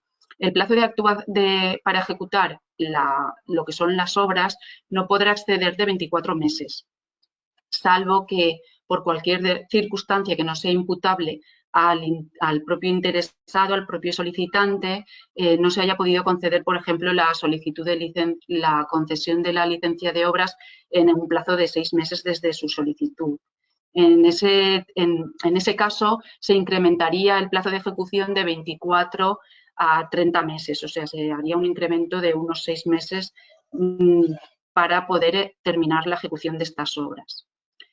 Al igual que en el plan de Renata se admite que las obras estén iniciadas, aquí también se admite que las obras estén iniciadas.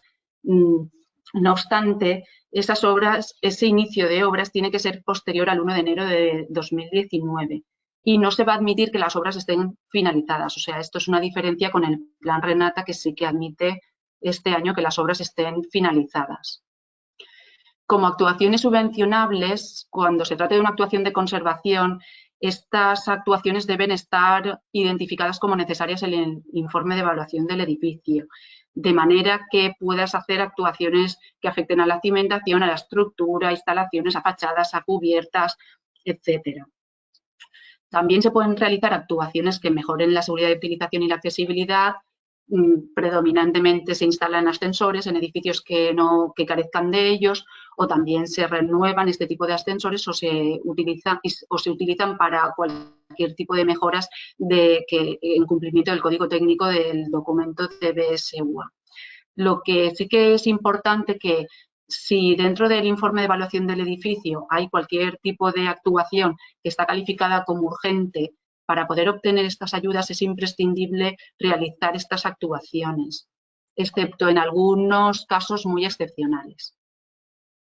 Las cuantías que el Ministerio va a proceder a aportar a estas ayudas han sido, en principio, para la comunidad una ayuda general del 40% del coste subvencionable, y también hay otra ayuda complementaria a las viviendas del 35% del coste subvencionable.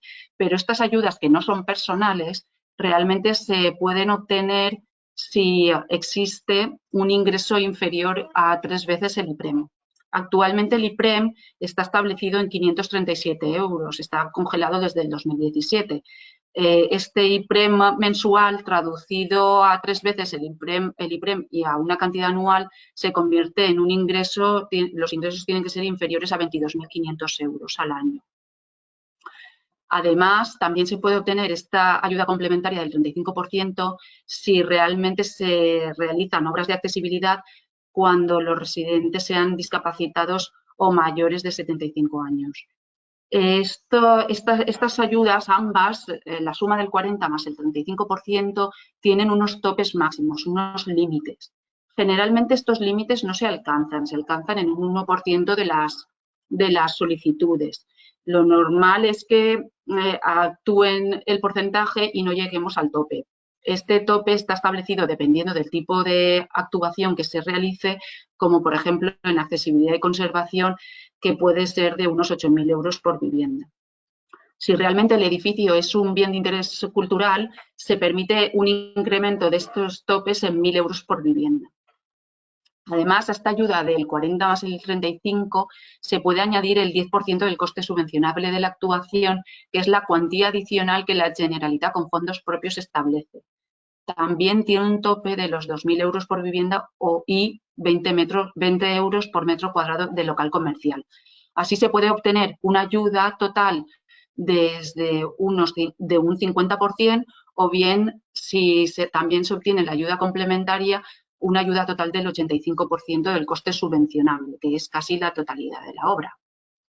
Para adjudicar estas obras se hace una baremación en función de unos criterios de adjudicación que, en este caso, para las ayudas de conservación, son de 6 tipos. Por un lado, las de un requisito en conservaciones, sobre todo se está priorizando las actuaciones que son urgentes en el informe de evaluación del edificio. Respecto a la seguridad de utilización, se prioriza la instalación de ascensores. Respecto a la calidad constructiva, como ya hemos comentado en el IEE, también se prioriza cuando la categoría constructiva catastral es más elevada, porque se entiende que son edificios que se encuentran en peores características, en peores situaciones. Además, también se tiene en cuenta que haya el número de viviendas en las cuales los ingresos son inferiores a 3 veces el IPREM, o sea, los 22.000 € anuales, dependiendo del número de viviendas que hay en el edificio. De manera que se ha intentado priorizar en los edificios plurifamiliares, o sea, los mayores de 6 viviendas, para evitar que estas ayudas recaigan sobre las viviendas unifamiliares. A los bienes de interés cultural también o edificios catalogados también se les está primando con un puntito más. Así, los costes subvencionables son el coste de las obras y los honorarios, tanto de redacción como de dirección de obra.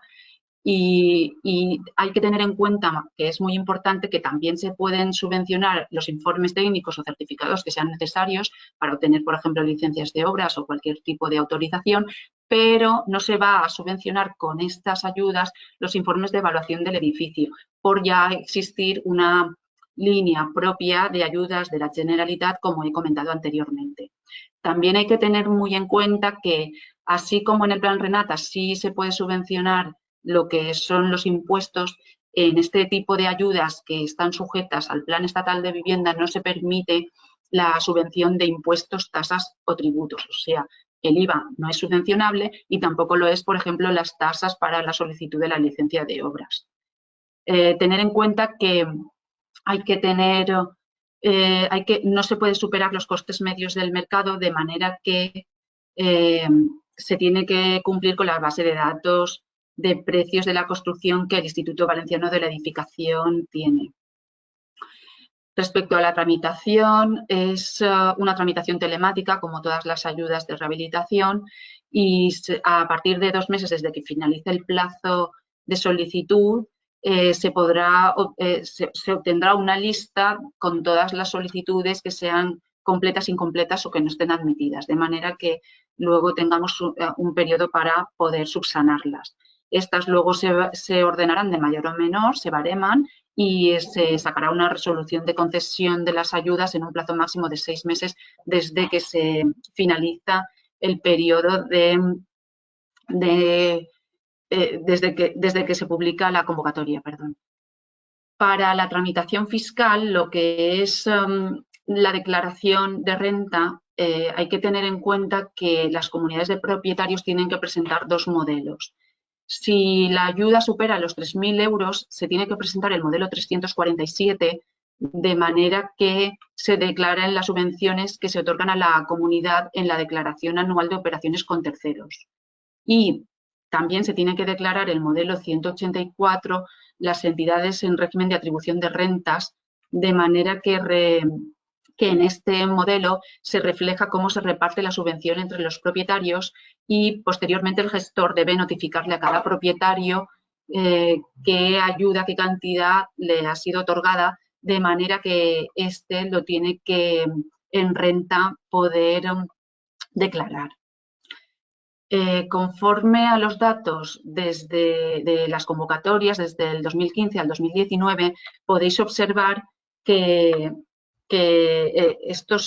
con el plan estatal actual del 2018-2021 se desgajó y existen dos programas, el que acabo de comentar, de seguridad de utilización y accesibilidad y conservación, y el programa de eficiencia energética. Como veis, los expedientes en la Comunidad Valenciana respecto a conservación y utilización son mucho mayores que el número de expedientes que se presentan por eficiencia energética. De hecho, en eficiencia energética, como ha comentado el director general, no se agota el presupuesto disponible, mientras que en conservación y utilización sí que se agota ese presupuesto disponible. Como veis, el corte, por ejemplo, en 2018 se estableció en 20 millones de euros y en 2019 estuvo en 25 millones de euros. Como quiero comentar en un inciso, las ayudas las diferencias que hay en eficiencia energética. Simplemente comentar que la orden que regula las ayudas de eficiencia energética es la orden 8/2018, que se publicó en el mismo DOC que las de conservación y accesibilidad el 29 de junio del 2018. Y la diferencia, por ejemplo, con las anteriores es que entre los beneficiarios se encuentran también las empresas de servicios energéticos.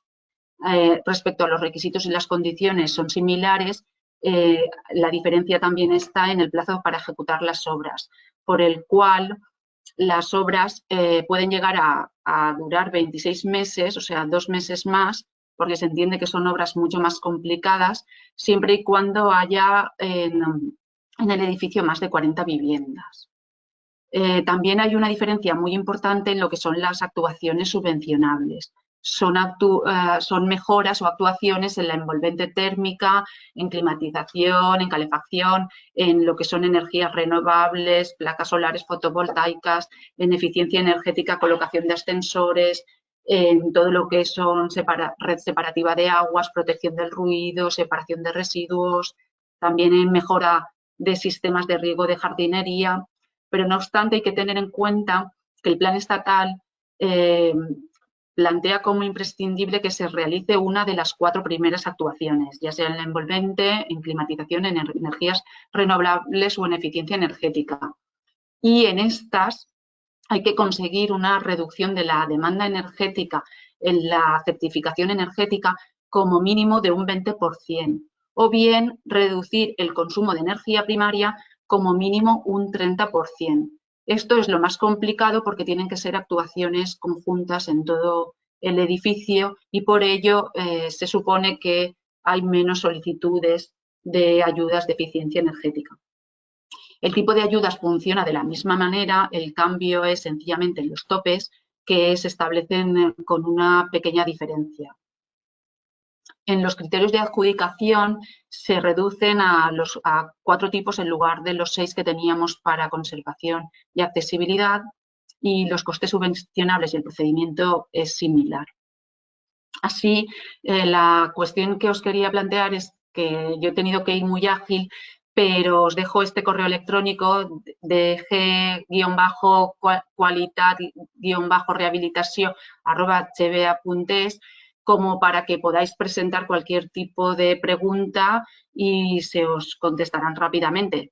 Al igual que, como ha comentado Begoña, en el inicio podéis presentar cualquier cuestión y se contestarán a lo que es esta ponencia directamente. Muchas gracias por vuestra atención y doy paso a Isabel. Hola, Isabel, si me permites, me gustaría un minuto de recapitulación. Vale, jo volia aprofitar per donar les gràcies tant a Javier com a Paqui per les seues exposicions, per les consultes que han hagut, tant la gravació com tot el material que s'ha exposat se vos facilitarà a través dels col·legis professionals. Per tant, les persones que s'han incorporat més tard o els problemes que han tingut al principi en la distribució de la imatge i fonamentalment del so, com podreu tornar a veure la gravació completa, tot i que on més problemes ha sigut en la part de política, que tampoc, encara que no l'escolteu, era més de presentació. I després, també, per una qüestió que crec que igual havíem d'haver explicat un poc més al principi, però igual no ha quedat clara, sí que m'agradaria matisar, que és la qüestió dels terminis. El Pla Estatal d'Habitatge és una convocatòria a nivell estatal que marca el Ministeri, que té uns terminis i les ajudes del 2020 s'han de concedir durant 2020. Per a poder fer la resolució dels expedients en el mes d'octubre-novembre, necessàriament hem de finalitzar el termini de presentació de sol·licituds abans de l'estiu. Indispensable. Per tant, si no traguem la convocatòria, la problemàtica que tindrem és que no hi haurà temps de resoldre els expedients dins de l'any i, per tant, la convocatòria d'ajudes del 2020 es donaria per perduda i passaríem directament a convocar les ajudes del Pla Estatal del 2021. No té sentit. El que intentem és ajustar-nos als terminis i als procediments que hi ha en aquests moments, tot i que som conscients que hi ha un estat d'alarma, perquè la convocatòria del 2020 no sigui una convocatòria perduda, sinó que es pugui treure i igual que s'ha fet un canvi de procediment en la DANA, igual que s'ha fet un canvi de procediment en les inspeccions de les ajudes de les convocatòries anteriors, que la setmana passada van fer un canvi substituint la visita d'inspecció física per una visita virtual.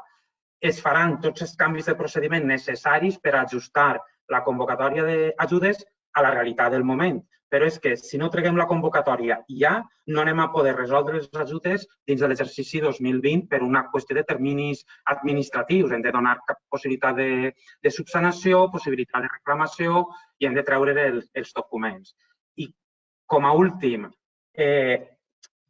pensem que pot haver, que hi ha sí o sí un període de subsanació a principis de setembre. Per tant, tot aquell document que no s'incorpora inicialment a l'expedient es subsanarà en el mes de setembre. Per tant, la qüestió de que si tenim o no l'acord de la Junta de Governs, de la Junta de Veïns, per al pla estatal que és necessari, ja s'ha parlat en els col·legis d'administradors de finques, al llarg de la setmana donarem els matisos concrets, ja s'ha solucionat i no va haver cap problema. Som conscients de la situació en la que ens trobem i anem a adaptar la tramitació de les ajudes al moment. Però sí o sí necessitem treure la convocatòria ja. Ja acaba dient, teniu els dos correus dels col·legis professionals, per favor, totes les preguntes relacionades en el que s'ha presentat, a través d'aquests correus ens les feu arribar i les respondrem a finals de setmana. Ara li demano disculpes a Isabel y ya le doy paso para que explique la segunda parte. Muchas gracias. Pues bien, yo os voy a presentar, como estaba comentando Begoña, una serie de herramientas que voy a poner ahora la presentación a modo pantalla completa y así ya creo que lo veréis bien. Muy bien. Bien, una serie de herramientas de utilidad para planificar y para redactar los proyectos y gestionar las obras de rehabilitación en general. En concreto son 8 herramientas en las que voy a presentar rápidamente en qué consisten, cuál es su finalidad y dónde las podéis encontrar. Hay un primer lote de 4 herramientas que son de utilidad para obras de rehabilitación de edificios, de utilidad para obras que solicitan propietarios únicos o comunidades de propietarios. Luego hay un lote con 2 instrumentos de utilidad para reformas interiores de vivienda y luego 2 últimas herramientas que son de carácter general. Muchas de estas herramientas seguramente ya las conoceréis como facultativos de la edificación, no obstante hay algunas que son incluso interesantes para otros agentes como son los propios propietarios o los administradores de fincas. Pero bueno, yo os voy a dar una visión global de todas ellas porque os pueden venir muy bien para los trabajos que se avecinan, ¿no? Bien, entrando en el primer lote de herramientas de ayudas para lo que son intervención de edificios en completo, hay 4 herramientas. Una sería aportar un poquito más de información a lo que ya se ha dicho sobre el informe de evaluación de edificios en la Comunidad Valenciana, una aplicación online para estimar los costes de elaboración del IE, una aplicación también online sobre el presupuesto estimado para eliminar barreras arquitectónicas en zaguanes y una cuarta herramienta que llamamos POMES, que es para elaborar el programa de operaciones de mantenimiento en edificios existentes. Luego, en el segundo lote, bueno, pues ya os detallaré lo que vamos a presentar, pero como no tenemos mucho tiempo, es simplemente destacar la importancia del informe de evaluación de edificios como primera herramienta fundamental para intervenir en edificios de viviendas. Ya en mis ponentes anteriores han mencionado aspectos de este informe, del IE, y simplemente lo que quería un poco es presentaros a modo de algo más gráfico, ¿no? Cómo es este informe y un poco el proceso para redactarlo, para elaborarlo. No voy a entrar, por tanto, en los detalles de cuándo es obligatorio, su vigencia, etcétera, y en cambio voy a poner más énfasis en cómo se elabora. Las fases muy resumidas para su elaboración son 5. Por una parte, este informe, el técnico que lo redacta ha de recopilar toda la información que pueda sobre el edificio existente del que le han encargado hacer este informe, de un trabajo de despacho previo importante antes de la visita. Es decir, porque la segunda actuación importante es la inspección al edificio, propiamente dicho, que es donde vamos a recabar mucha información del edificio y todas las fotografías que podamos. La tercera fase es la elaboración del informe propiamente dicho, utilizando las herramientas que la Generalitat ha habilitado a tal efecto, generando los ficheros, digamos, que materializan este informe. La cuarta fase sería el registro telemático del informe a través de la plataforma de la Generalitat que Paqui ha presentado también antes. Y la fase de cierre sería la entrega de la documentación correspondiente al cliente, al propietario, comunidad de propietarios que ha encargado este informe. Toda la información, como también han dicho los ponentes anteriores, está en la página web de la Generalitat, en el apartado de Habitatge, y tenéis tanto el decreto como el acceso a la aplicación informática, al registro, al visor cartográfico, y yo os voy a enseñar unas imágenes de algunas de estas cuestiones. En cuanto al procedimiento, que está regulado por la Generalitat Valenciana desde hace mucho tiempo y ha ido evolucionando a lo largo de los años, lo que tenemos en vigor ahora está regulado por el decreto del IE que comentaba Paqui anteriormente, y lo que viene a decir es que existe un procedimiento que se materializa en una guía de inspección y manual de la aplicación informática para poder utilizarla correctamente y la correspondiente aplicación informática. La página web que os mostraba antes se van subiendo las versiones que se van generando de esta aplicación, que es con la que tenemos que generar y materializar el informe. Realmente lo que vamos a obtener al final es un documento en PDF que tiene este aspecto que podéis ver aquí. Esta sería la portada de este informe y puede ser un informe relativamente extenso de 40, 50, 60 páginas, depende también de la complejidad y el tamaño del edificio. Y además de ese PDF vamos a tener un fichero zip que es realmente lo que vamos a registrar en el registro telemático que tiene habilitada la Generalitat para este trámite. Una vez que se registra telemáticamente este informe, una cosa muy interesante que se ha dispuesto es que a través del visor del Instituto Cartográfico Valenciano tenemos una capa en la que podemos localizar y visualizar los IEs registrados, ¿vale? Entonces, por si no conocéis el aspecto del visor cartográfico de la Comunidad Valenciana, tiene este aspecto y aquí hay un menú vertical a la derecha en el que en la capa, bueno, en el bloque, digamos, de Habitatge, de vivienda, entrando en él, tenemos el Observatorio del Hábitat y la Segregación Urbana y una de las capas que nos ofrece es la del informe de evaluación del edificio. Esta imagen que os muestro es la que obtendríamos si pincháramos en estas capas y nos permite localizar, por un lado, en color rojo, aquellos edificios de más de 50 años que, por tanto, deben de tener su informe de evaluación de edificio, pero que no lo tienen registrado todavía. Es decir, que supuestamente pues, no lo tienen hecho. Y en color verde, en cambio, aparecen los edificios que tienen su IE registrado, ¿vale? Se puede ver rápidamente un vistazo de cómo está el tema de la implantación del IE en la Comunidad Valenciana. Pinchando en cada edificio se puede ver un poquito más de información. Os he mostrado aquí un ejemplo de pinchando en un edificio de color verde, aparece una ficha en la que aparecen los datos básicos de referencia catastral, su ubicación, la antigüedad y la Consellería poco a poco va incorporando información con un resumen de lo que informa el IE, es decir, que van añadiendo información sobre pues, qué tipo de lesiones presenta el edificio, a nivel de accesibilidad cómo ha quedado, la calificación energética, etcétera. Y esta información se va cargando poco a poco y ya hay bastantes inmuebles que tienen esta información. De momento, al menos tenéis la información que veis aquí en pantalla. Y además de un enlace a su ficha catastral, que bueno, es una información siempre muy interesante de todos los edificios.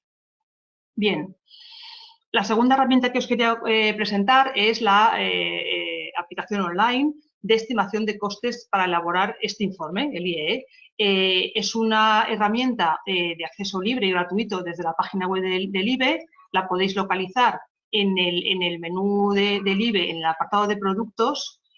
Aquí hay un bloque de herramientas online y es la quinta, costes de redacción del IE-CV.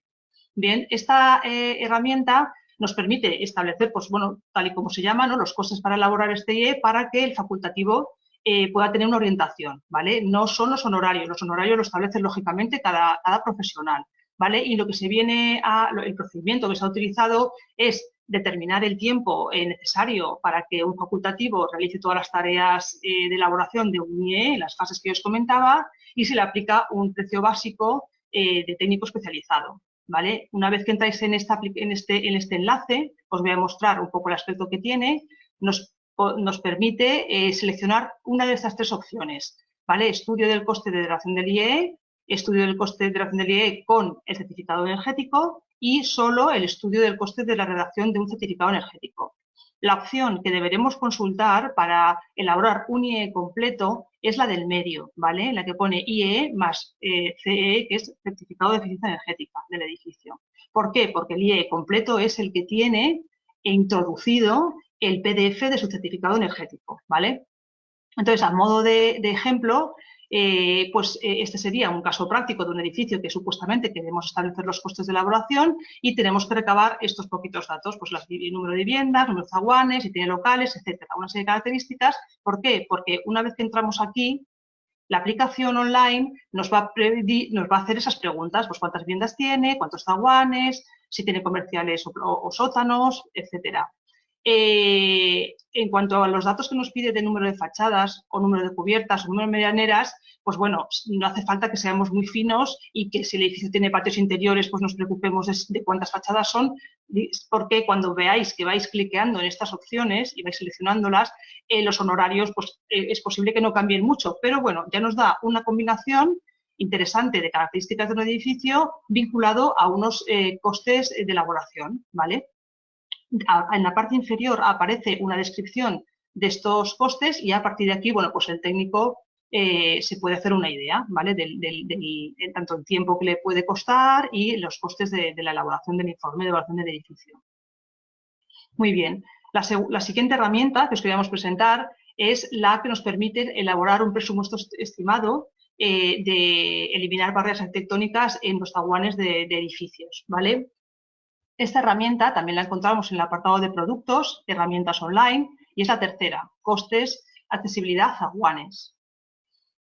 Es una aplicación en la que se estima los costes de todas las operaciones habituales de eliminación de barreras arquitectónicas en edificios existentes, basadas en las que están bien definidas y muy bien recogidas en la Guía de Mejoras de la Accesibilidad en Edificios de Viviendas, que es una publicación del IBE, que tenéis también en tienda IBE, y es como una guía muy precisa de cómo se debe intervenir en edificios existentes en cuanto a su eliminación de barreras arquitectónicas.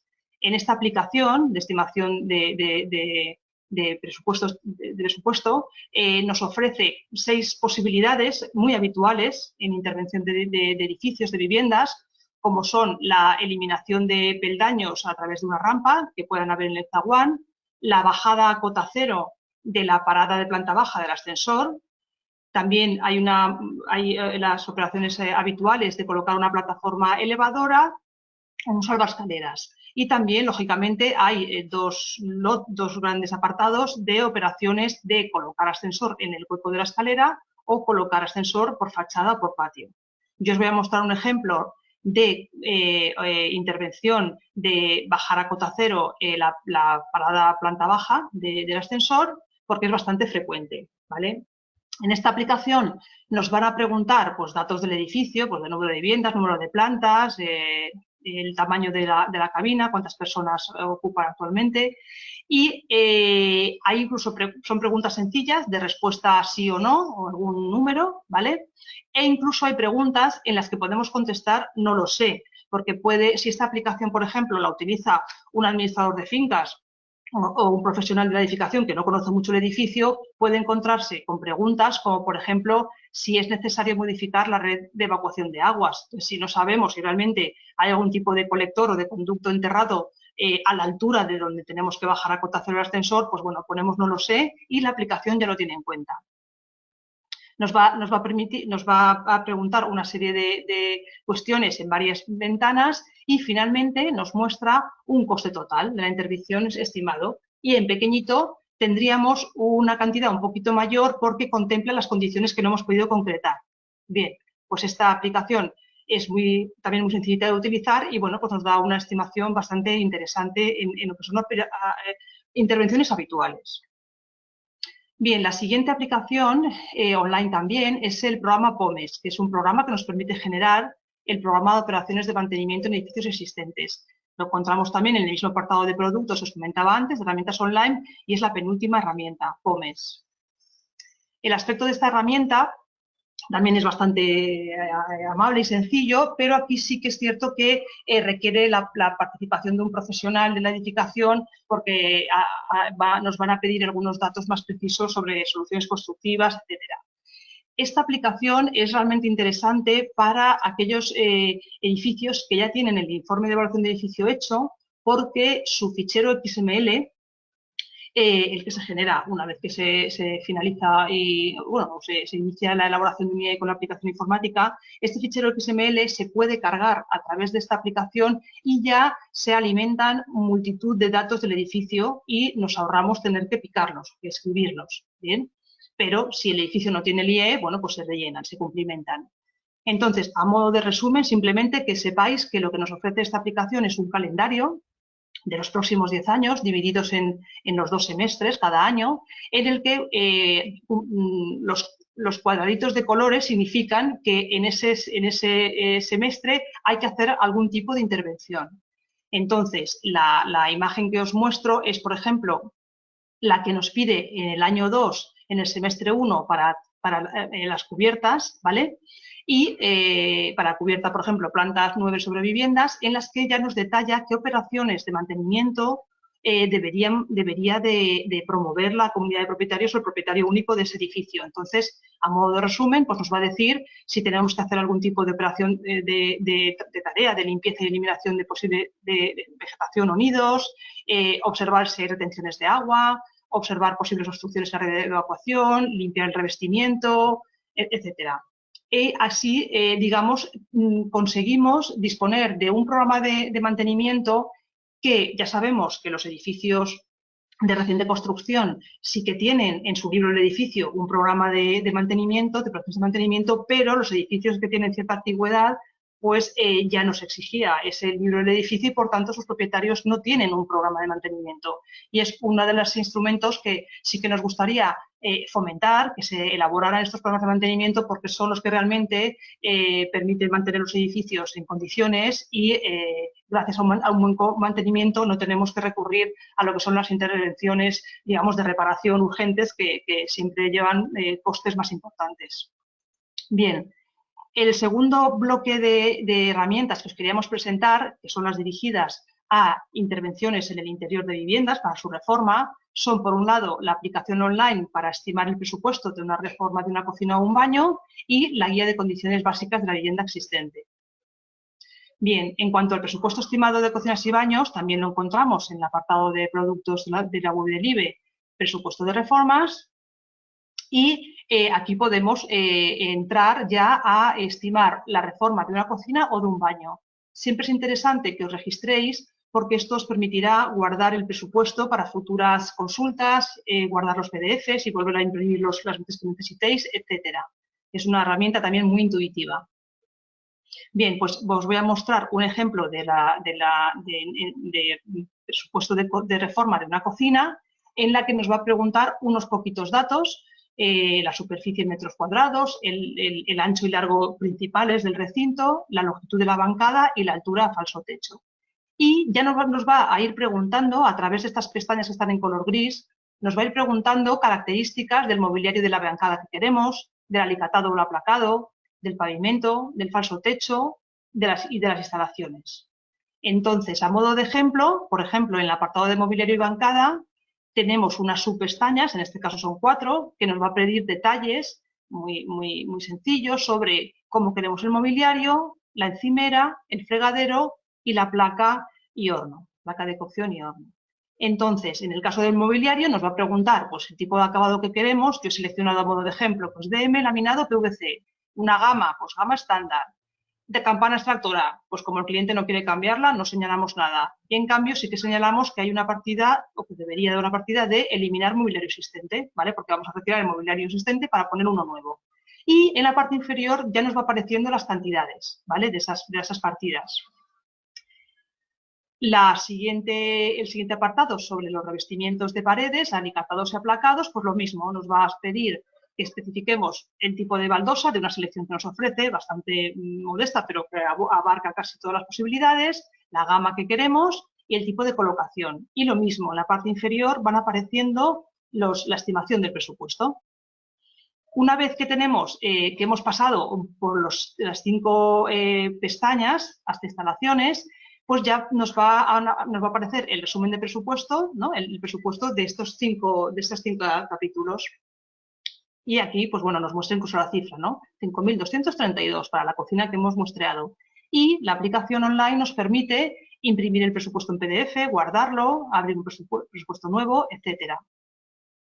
Este es el aspecto que tiene este presupuesto en PDF, que es muy interesante porque al fin y al cabo es un presupuesto y medición básico, pero suficientemente definido como, por ejemplo, para que el propietario se haga una idea de esta estimación de presupuesto e incluso sin imprimir los importes, lo puede utilizar para pedir presupuesto a diferentes empresas constructoras, ¿vale? Bien, la siguiente herramienta es la publicación Guía de Condiciones Básicas de la Vivienda Existente, que es un documento reconocido por la Generalitat, que elaboró la Generalitat a través del IBE, en el que se estudiaron pues, qué condiciones mínimas deberían realmente presentar las viviendas de cierta antigüedad, ¿vale? Porque se detectó la necesidad de cómo enfocar una buena reforma de viviendas antiguas en las que en su día no había normativa de edificación suficientemente potente para que ahora, con los estándares de calidad y confort actuales, pues realmente están muy deficitarias, ¿no? De estos niveles de calidad. Entonces, bueno, pues es una referencia para planificar la reforma de viviendas anteriores a 1989. Bien, y se trata de verificar si la vivienda se encuentra en unas condiciones de vivienda digna y si no las alcanza, pues bueno, en qué aspectos tenemos que trabajar para mejorar y alcanzar esos mínimos. La estructura de la guía la estructura de guía presenta estas condiciones en 3 niveles. Hay unas condiciones reglamentarias, unas básicas y unas de reforma. Las reglamentarias son los mínimos que ya se venían definiendo en la normativa anterior al año 89, que por supuesto no alcanzaban lo que se establecía ya por las normas de diseño del año 91, las HD 91, pero bueno, había un poquito de regulación y esas la hemos recogido. Fue recogida en esta publicación. Hay un segundo bloque de condiciones básicas que son los que se consideran características mínimas para poder considerar la vivienda como digna y habitable y son las que se deberían de garantizar en aquellas viviendas que se quieran ofrecer en alquiler, ¿vale? Estas dos el nivel reglamentario y básico que os he comentado, son las que se exigen para las ayudas del Plan Renata, de reforma de cocinas y baños. Ya se ha comentado por el ponente que el técnico colaborador que ayude al propietario a tramitar estas ayudas ha de presentar un documento que diga que se cumplen estas condiciones, ¿vale?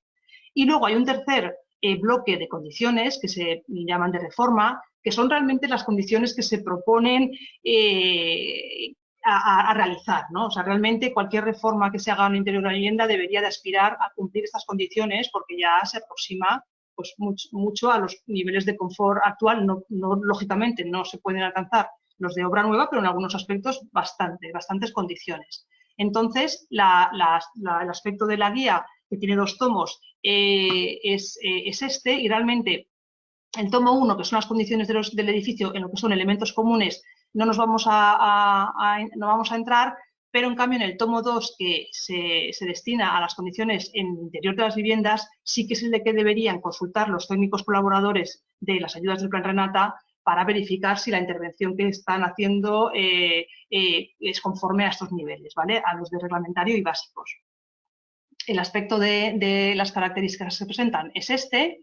Por ejemplo, en el bloque de acabados superficiales, que es un capítulo sencillito, veis que en condiciones reglamentarias solamente hay una cosa, hay una frase, porque es lo que había definido en la normativa anterior al 89, que era simplemente que los revestimientos hasta 2 metros del suelo tenían que ser impermeables y lavables. Bueno, pues seguro que os encontráis viviendas que no cumplen ni esto, ¿no? Entonces, bueno, esto es una condición que habría que cumplir. El segundo bloque de condiciones son las básicas. Aquí ya hay más contenido y hay una selección de características de las HD y de manuales de buenas prácticas en las que, bueno, se trata de dotar la vivienda de más calidad, en este caso concreto, en acabados superficiales. Y luego está el bloque, que es mucho más largo que lo que yo estoy mostrando en imagen, de condiciones de reforma, en la que, bueno, ahí ya se hace una selección importante de características a cumplir y a tener en cuenta si es posible en cualquier reforma interior de una vivienda.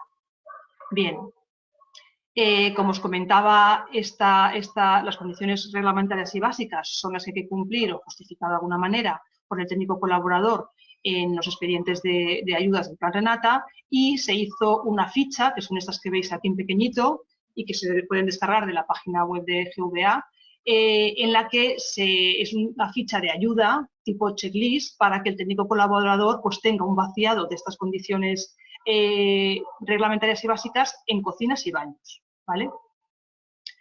Toda la publicación también tenéis acceso a ella y los PDFs editables y descargables. Bien, en cuanto al último bloque de herramientas, son herramientas de carácter general, que seguramente ya las conocéis, pero en cuanto a la primera, que es la base de precios de la construcción, del IBE, realmente muchos profesionales la tienen adquirida, lógicamente, pero los que no la tienen pueden a través del visualizador